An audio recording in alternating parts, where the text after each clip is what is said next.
Welcome to Cartoon Investigation, your ultimate destination for uncovering the hidden layers beneath your childhood memories.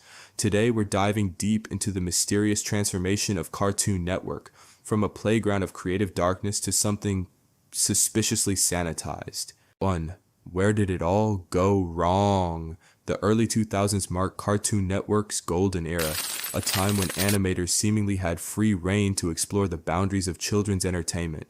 Ed, and Eddy delivered surreal suburban nightmares disguised as comedy. Dexter's Laboratory subtly addressed childhood isolation and the dangers of unchecked genius. And Samurai Jack, perhaps the network's crowning achievement, plunged viewers into a dystopian future with minimal dialogue and haunting imagery that rivaled cinema. These weren't just cartoons, they were psychological journeys. Take Courage the Cowardly Dog, ostensibly about a pink dog saving his owners from monsters. But examine closer, Courage lives in the middle of nowhere, an isolated farmhouse surrounded by emptiness. Every episode features twisted, nightmare-inducing creatures that only Courage can see, a perfect metaphor for anxiety disorders and the isolation of rural life. The show's creator, John R. Dilworth, purposefully injected horror elements like body horror, existential dread, and cosmic terror into a children's cartoon. Similarly, Foster's Home for Imaginary Friends presented a seemingly whimsical concept hiding disturbing implications. What happens to imaginary friends when children outgrow them?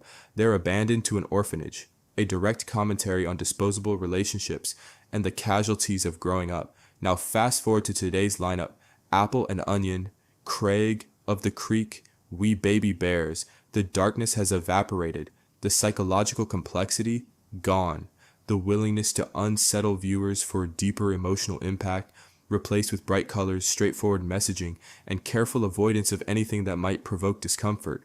2. The Cartoon Network conspiracy. This transformation wasn't accidental. Evidence suggests a calculated strategy to sanitize the network's content. Consider Samurai Jack's fate, a show celebrated for its mature themes and artistic direction. After 4 groundbreaking seasons, it was unceremoniously canceled in 2004. When it finally returned in 2017, it was relegated to Adult Swim, explicitly labeled not for children, as if acknowledging its original run had been too intense for Cartoon Network's new direction. Adventure Time and Gravity Falls represented the last gasp of narrative complexity on mainstream animation networks. Both shows featured multi-layered storytelling, hidden symbolism, and darker undertones that rewarded attentive viewing. Both became cultural phenomena, and both seem to have triggered alarm bells within Cartoon Network's executive suites.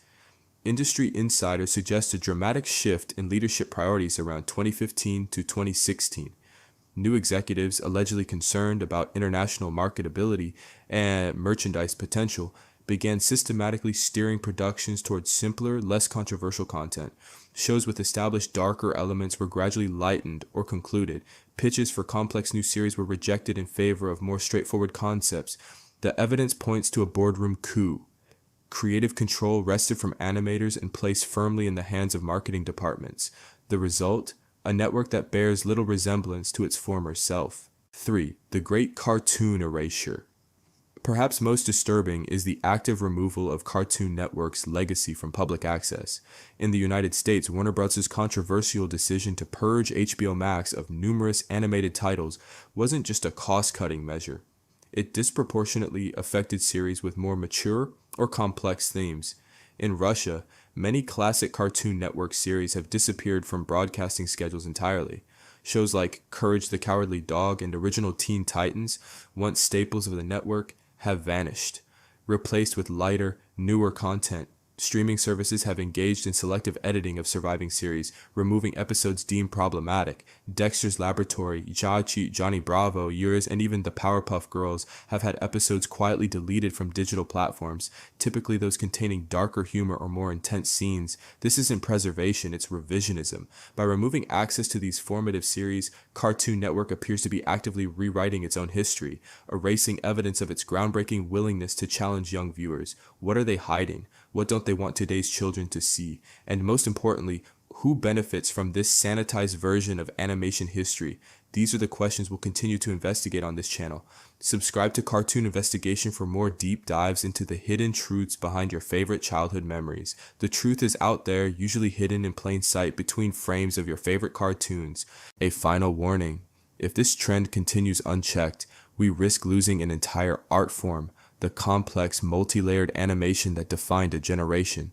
The evidence points to a systematic dismantling of animation's potential, reducing a powerful medium to mere distraction. The stakes extend beyond nostalgia. What's being erased is nothing less than a form of emotional education, the subtle ways these shows taught us to process fear, uncertainty, and complexity. Without this, we face the prospect of a generation deprived of the very stories that might help them navigate an increasingly complicated world. What were your favorite Cartoon Network shows growing up? Do you see evidence of this conspiracy in other networks? What dark themes or moments do you remember that would never make it to air today?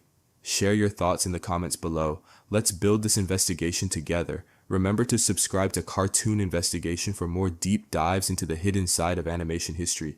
The truth is waiting to be uncovered, one frame at a time.